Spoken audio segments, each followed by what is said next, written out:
What if the life you once dreamed of felt like it was slipping through your fingers, one ordinary day at a time? A faint, persistent buzzing from her phone cut through the stillness before dawn.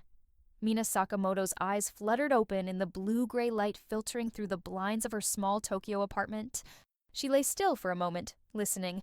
The hum of distant traffic, the ticking wall clock, the steady breathing of her husband beside her, and, already, her mind was cataloging tasks for the day. She glanced at the digital clock on her nightstand. 5:05 a.m. Another morning, another marathon. Mina eased herself out of bed, careful not to wake Daichi.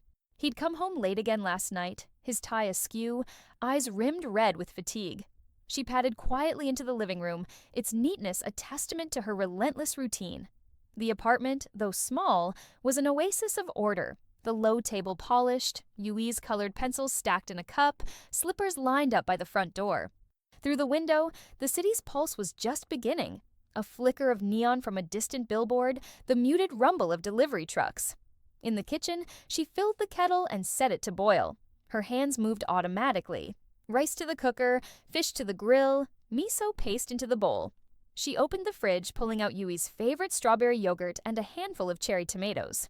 Every morning, Mina orchestrated a delicate dance. Breakfast for 3, lunchbox for 1, coffee for herself. Each step was familiar, but never easy. As the aroma of grilled fish filled the air, Mina's phone vibrated again. This time, a notification from her part-time job. She wiped her hands on a towel and skimmed the email. A spreadsheet to review, a deadline looming by noon. She exhaled, shoulders tensing. A door creaked. Yui shuffled in, hair a wild nest around her round face. Her daughter's eyes sparkled with that particular brand of morning curiosity. "Mama, why are you up so early again?" Mina offered a tired smile, kneeling to smooth Yui's bangs. "So I can make your favorite bento. And because the sun doesn't wait for anyone, right?" Yui giggled, wrapping her arms around Mina's neck.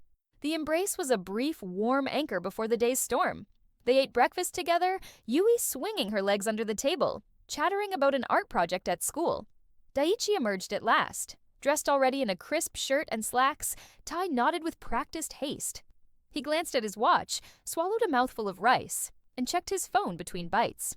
"I have an early meeting. Sorry," he said, barely looking up. Mina nodded, placing a hand on his shoulder as he stood. For a split second, she wanted to ask him to stay. Just 5 more minutes. Instead, she offered him his briefcase and a gentle reminder. "Don't forget your umbrella. It might rain later."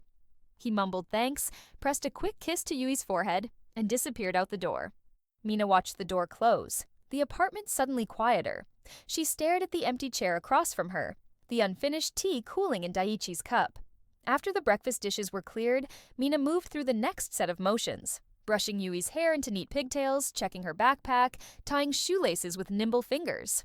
She glanced at herself in the hallway mirror, a fleeting glimpse of tired eyes, lips pressed thin with concentration.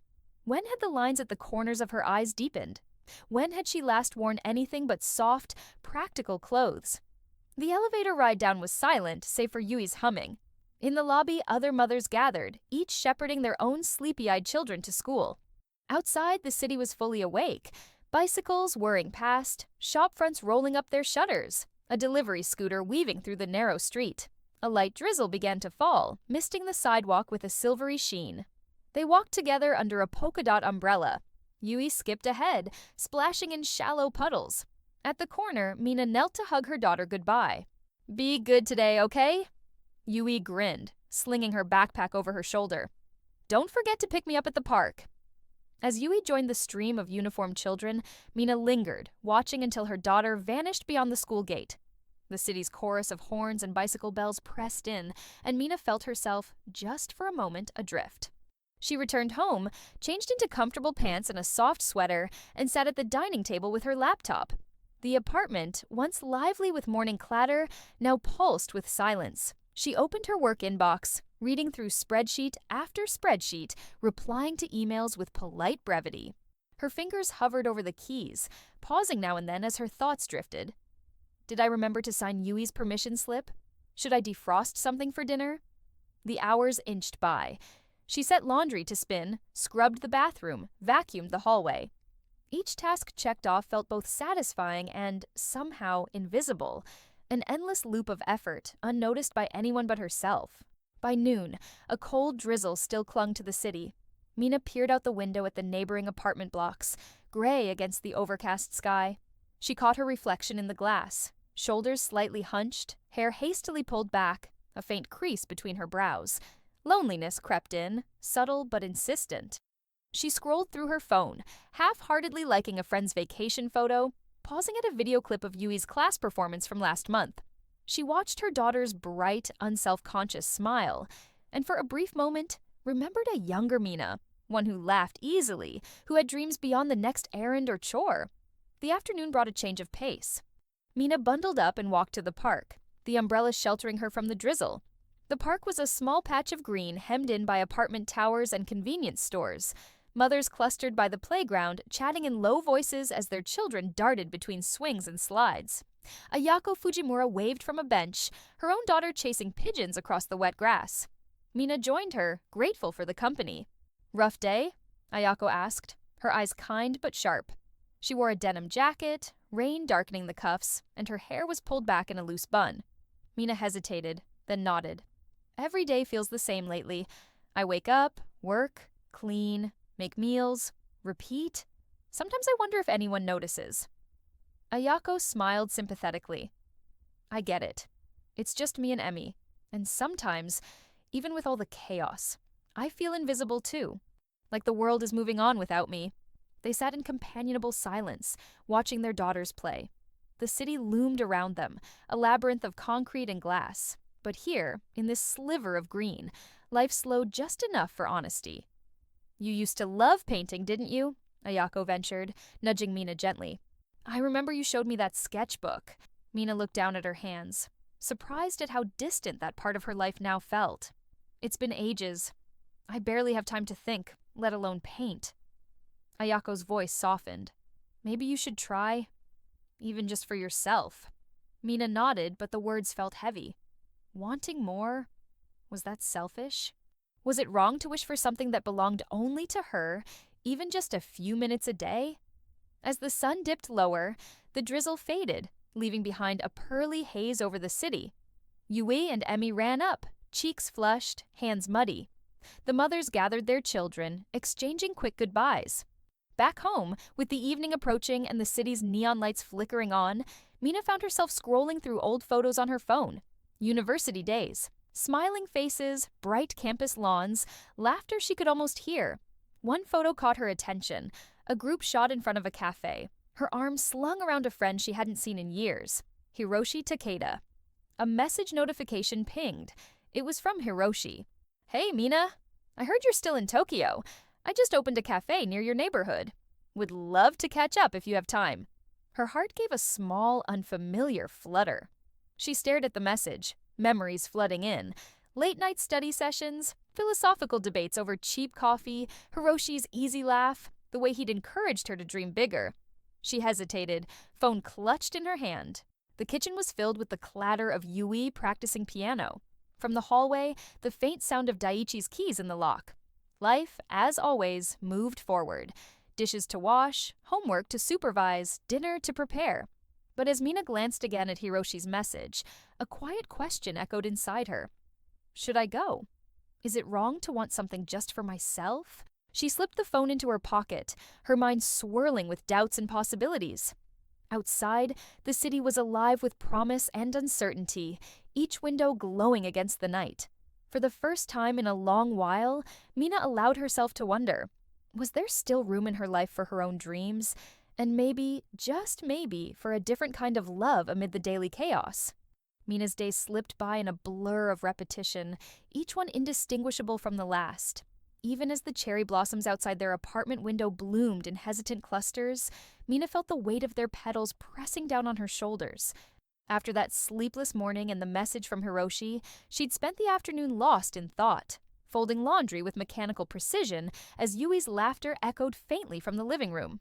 The invitation to visit Hiroshi's cafe lingered at the back of her mind like the scent of coffee grounds, familiar, comforting, and bittersweet. Now the apartment was quiet. Mina wiped down the kitchen counters, her hands moving methodically, but her thoughts roamed restlessly. Daiichi had texted mid-afternoon. "Working late. Don't wait up." No emoji, no promise of a weekend off. She stared at his message for a long time, her thumb hovering over the keyboard before she finally typed, "Take care," and put her phone aside. When Daiichi stumbled in well past 9, his tie loosened, face drawn, he dropped his bag by the door and muttered, "Sorry, I already ate at the office." He barely glanced up as Mina offered him tea. She watched him disappear into the shower, a silent ache blooming in her chest. They shared a home, but lately, it felt as if they lived in separate worlds, their conversations reduced to logistics and reminders. She missed the way he used to notice the smallest things. Her new haircut, the way she arranged the dinner plates, the stories she'd share about her day. Mina sat at the kitchen table, staring at her untouched cup of green tea. She opened her sketchbook, tracing lines that formed a half-finished drawing. A scene from a cafe, sunlight spilling across wooden floors, figures laughing in the background. She hadn't sketched for months, not since Yui's school had ramped up parent meetings and her freelance work had picked up. For a moment, she allowed herself to imagine what would happen if she accepted Hiroshi's invitation. Would it be selfish? Would Daiichi understand? The next morning dawned gray and drizzly. Mina hurried through her routines, breakfast for Yui, a quick shower, a load of laundry, and yet another email about a client's sudden deadline. As she buckled Yui's shoes, her daughter clung to her arm, eyes wide. "Mommy, do I have to go to school today?" Mina knelt, brushing Yui's hair from her forehead. "Is something wrong, sweetie?" Yui hesitated, then whispered, "Some girls in my class said I was weird because I bring onigiri and not sandwiches." Mina's heart squeezed. "Onigiri is special. Grandma taught us, remember? Maybe you can share with your friends." Yui's lips trembled. "But they said I don't fit in." Mina hugged her tight, fighting back tears. "You're perfect just as you are. I'll talk to your teacher, okay?" After dropping Yui at school, Mina walked the familiar neighborhood streets, umbrella bobbing above her. She passed the corner bakery, the convenience store, the tiny flower shop where bouquets spilled onto the sidewalk. Each storefront held fragments of her old life, morning coffee runs before university lectures, spontaneous lunches with friends. It had all felt so easy then, so full of possibility. She rounded the corner and nearly collided with Ayako Fujimura, her neighbor and confidant, who juggled a grocery bag and an umbrella with practiced skill. "Mina, you look pale. Everything all right?" Ayako's voice was warm, but her eyes, shadowed with tiredness, hinted at her own burdens. Mina hesitated, then unloaded. "Yui is having trouble at school, Daiichi is always working, and I got a message from an old friend. He wants me to visit his new cafe. I want to go, but I feel so guilty, Ayako. My family needs me, but sometimes I need something for myself, too." Ayako smiled, the corners of her eyes crinkling. "You know, I used to think the same, that wanting more was selfish. But we're not robots, Mina. We can't pour from an empty cup. My son is happier when I'm happier. Maybe it's time you let yourself breathe." They parted with a promise to meet for tea soon, but Ayako's words echoed as Mina walked home, her steps lighter than before. She made a decision, one small, tentative step. The following afternoon, under the guise of running errands, Mina found herself outside Hiroshi's cafe. The sign above the door was simple, hand-painted. Taquitas. Inside, the air was fragrant with coffee and warm milk, the gentle clink of porcelain mingling with soft jazz. Mina paused, her hand on the door, heart racing with anticipation and guilt. Hiroshi spotted her instantly, his smile just as she remembered from university. Open, earnest, a little awkward. "Mina, I was starting to think you'd changed your mind." She laughed, nerves melting away. "I almost did." They sat by the window, rain streaking the glass. Hiroshi poured 2 coffees, his hands steady. "So, how's life treating you?" Mina hesitated, unsure how much to reveal. "Busy, chaotic. Sometimes I feel like I'm everywhere and nowhere at once." He listened, really listened, as she spoke of Yui, of Daiichi's long hours, of her freelance work that made her feel both proud and exhausted.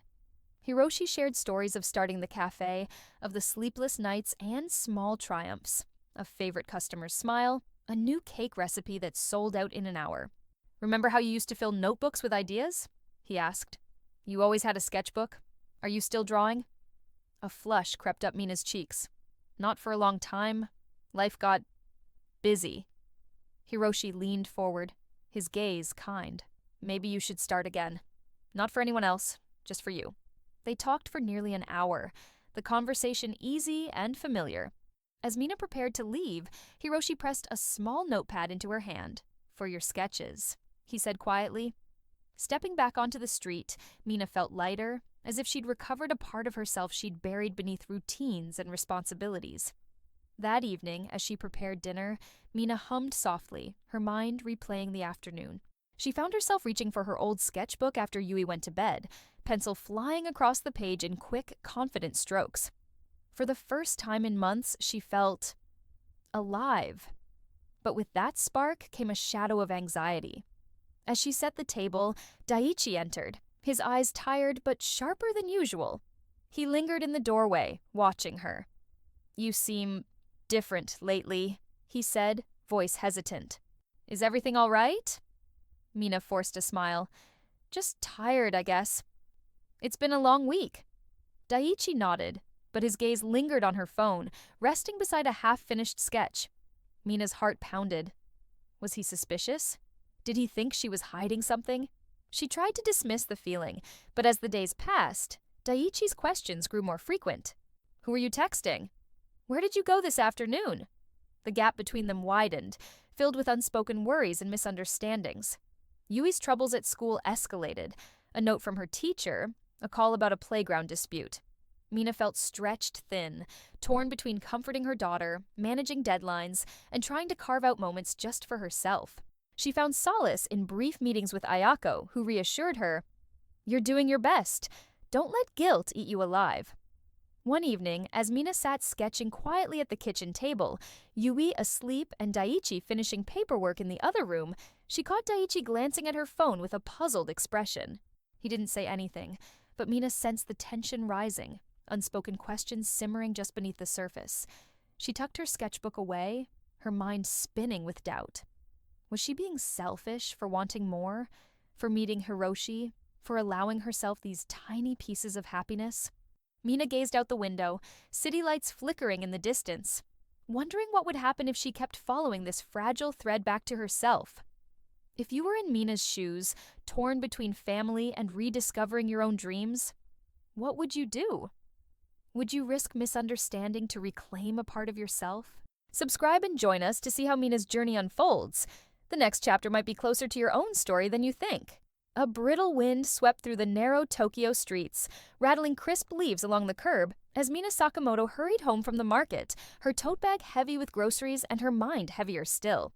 The city pulsed around her, school children's laughter echoing from the playground, bicycles zipping past, the distant trill of a delivery truck reversing.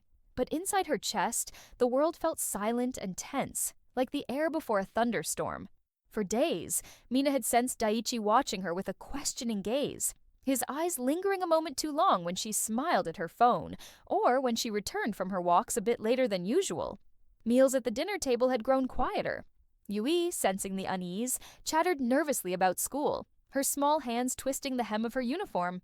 Daiichi's questions were careful, measured, yet edged with something raw. That Friday, a gray drizzle slicked the city, blurring neon lights and casting their apartment in a cool, somber glow. Mina set the table for dinner, her movements precise and deliberate, miso soup steaming, rice bowls arranged, pickled plums nestled in a dish. She heard Daiichi's key turn in the lock, followed by the soft thud of his shoes in the entryway. He entered the kitchen, loosening his tie, his face drawn and unreadable. "Smells good," he said, but his voice lacked warmth. Mina nodded, forcing a smile. She glanced at Yui, who was already slurping her soup, oblivious or perhaps willfully ignoring the tension. The meal passed in halting conversation, punctuated by clinks of chopsticks and the soft patter of rain against the window. Afterward, as Yui retreated to her room to finish homework, Daiichi lingered at the table, swirling tea in his cup. Mina could feel his gaze on her, heavy and expectant. She busied herself with clearing plates, but her hands trembled. Finally, he spoke, quietly, almost too softly to hear. "Mina, are you unhappy?" She froze, breath caught in her throat. 1,000 answers jostled behind her lips, none of them simple. "You've been different lately," he continued, his voice faltering. "Going out more, smiling at your phone. I see you staying up late, reading, or writing. You don't talk to me like you used to." He hesitated, the words thick with uncertainty. "Is there something you want to tell me?" Mina set the plate down with a clatter, unable to disguise the tremor in her fingers. She turned to face him, searching his eyes for accusation, for anger, but she found only fear and a tired kind of hope. Her own voice, when it came, sounded small. "I don't know how to explain it." He waited, his hands clenched around his teacup. She took a shaky breath, fighting tears. "I feel like I'm disappearing, Daiichi. Every day I do the same things. Wake up, make breakfast, clean, work, help Yui with homework. I keep telling myself this is what I wanted, but I can't remember the last time I felt like myself." He looked down, brow furrowing. "You work so hard. For Yui, for me. I should have noticed sooner." Mina's shoulders shook, a sob threatening to break free, but she swallowed it down. "It's not about you or Yui. I love you both. I forgot how to love myself." Daiichi's silence was heavy, but not cold. A sudden sound made them both turn. Yui's bedroom door creaked open, her small face peeking out. "Mama, is everything okay?" Mina mustered a smile. "Yes, sweetheart. Everything's fine. Go finish your homework, okay?" Yui nodded uncertainly, closing the door. The quiet returned, filled with words unspoken. Daiichi broke it first. "Are you seeing someone?" The question hit Mina like a slap. She shook her head, her eyes wide. "No, Daiichi. I promise. There's no one else. I haven't—" She hesitated, thinking of Hiroshi's gentle smile, the brief, exhilarating sense of being seen. "I met an old friend, Hiroshi, from university. He runs a cafe nearby. I only went for coffee, to remember who I used to be." "I needed to remember." He studied her, searching for deception, but saw only her pain. "I wish you'd told me. I was afraid you wouldn't understand, that you'd think I was ungrateful or selfish." He shook his head, voice trembling. "I've been selfish too. I come home late, I barely speak. I thought providing was enough. I didn't see how lonely you were." Mina felt the tears come then, hot and silent. Daiichi reached across the table, covering her hand with his. His skin was warm, his grip uncertain but sincere. For the first time in months, she let herself lean into the comfort. A knock at the door startled them both. Mina wiped her eyes, composing herself as Yui padded out of her room, curiosity alight in her face. "Who is it?" Daiichi called. A familiar voice answered, muffled by the door. "It's Hiroshi. Sorry, I hope I'm not interrupting." Mina's heart jolted. She looked at Daiichi, who nodded, his expression unreadable. She opened the door. Hiroshi stood there, umbrella in hand, rainwater glistening on his jacket. He smiled, offering a small box. "I baked too many scones for the cafe. Thought you might like some." Yui darted forward, eyes wide. "Mama, who's this?" Mina crouched beside her. "This is Hiroshi, Mama's friend from university. He owns the cafe we went to last week." Daiichi stepped forward, extending a hand. "Thanks for looking out for my family." Hiroshi accepted it, his own gaze cautious but kind. "You have a wonderful family," he said meaningfully. They gathered in the living room, sharing scones and tea. The atmosphere was awkward at first, but Yui's infectious chatter smoothed the edges. Hiroshi asked her about school, and she launched into a story about her art project, waving her hands excitedly. Mina watched Daiichi relax, his suspicion fading as he saw Hiroshi's easy, friendly manner. Ayako texted Mina during the laughter, checking in. Mina smiled, replying quickly, "All okay.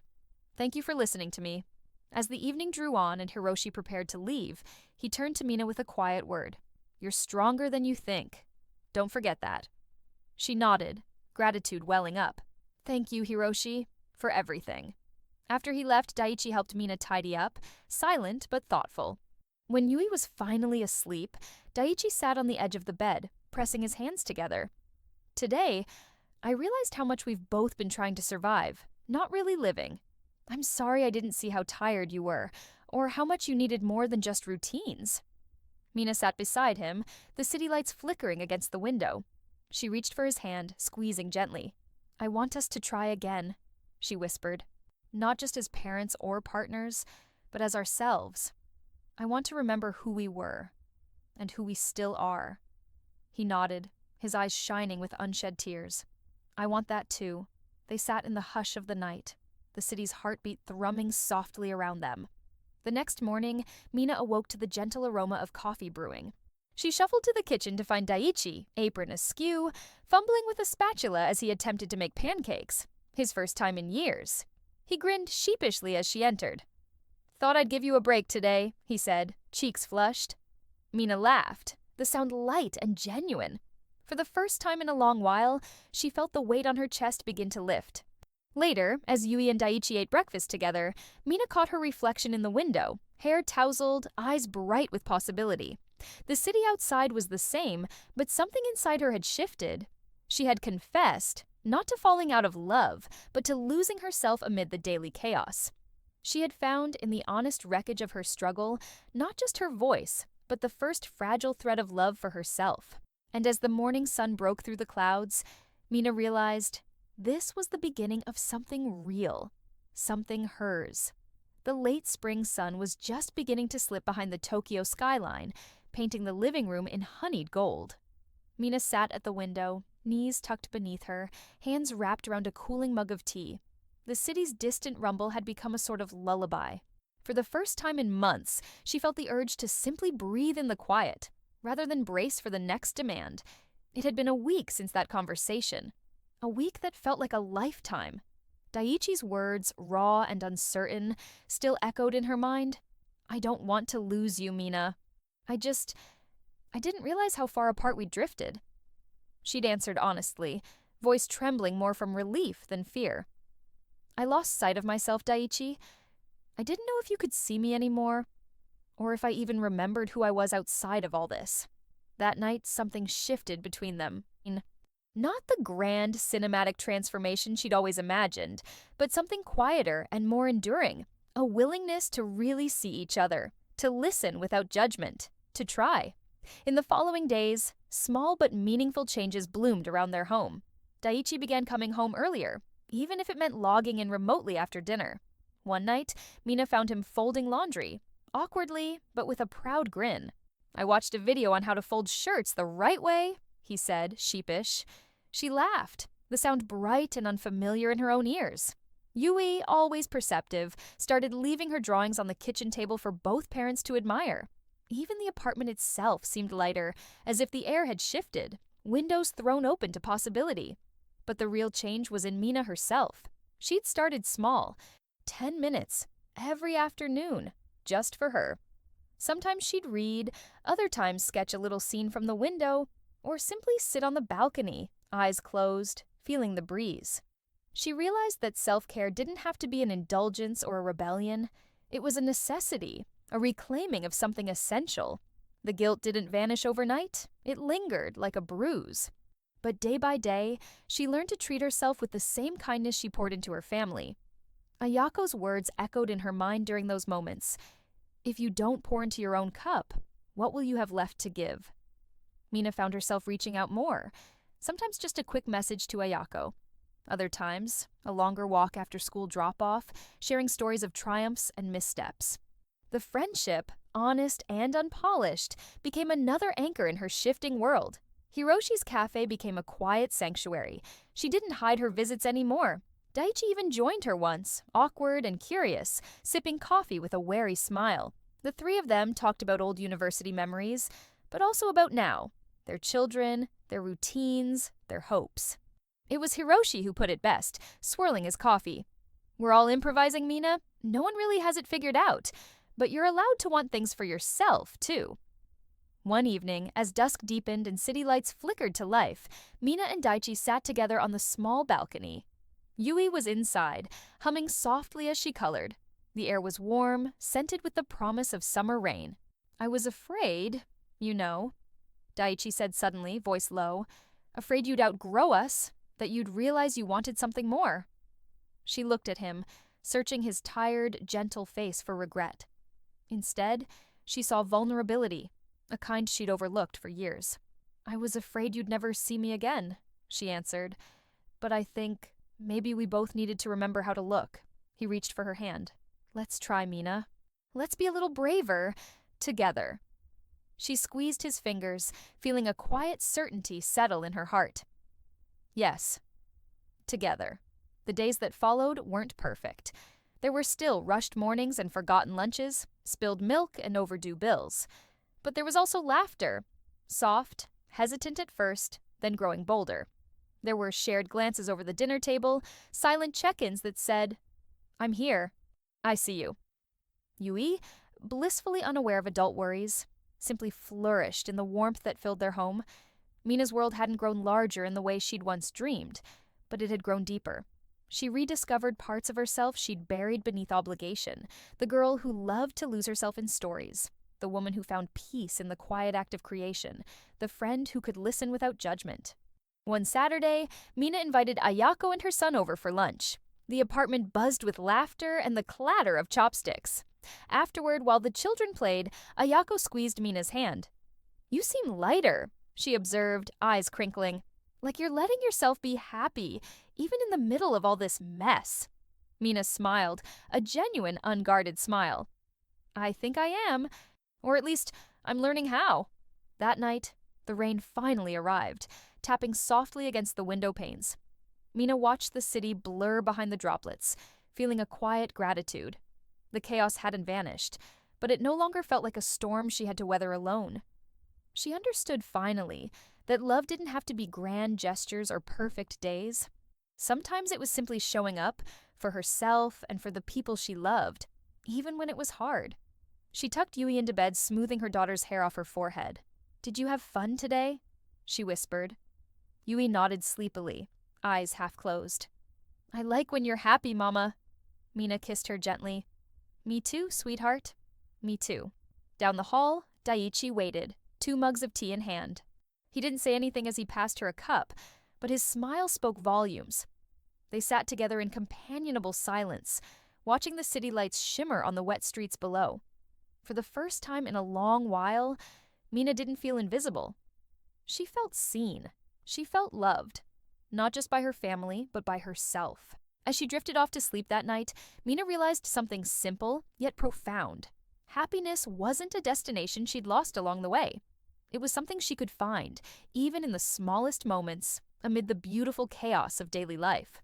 And if you found a piece of yourself in Mina's journey, if you've ever felt lost in the routine, or forgotten how to love yourself amid the demands of everyone else, I hope her story reminds you that you're not alone. Sometimes, the love we need most is the one we give ourselves permission to feel right in the heart of everyday chaos. If Mina's story resonated with you, I'd love to hear about it in the comments below. Have you ever rediscovered yourself in an unexpected moment, or learned to love the messiness of your own life? Let's talk about it. I read every single comment, and your stories inspire this community. If you enjoyed this video, don't forget to click the like button. It really supports the channel and helps more people find stories like Mina's. And if you want to be part of more journeys just like this, make sure to subscribe and turn on notifications so you never miss a story that might touch your heart. Thank you for spending this time with Mina, Daiichi, Yui, and Ayako. Remember, even amid the daily chaos, love, especially self-love, can always be found. Until next time.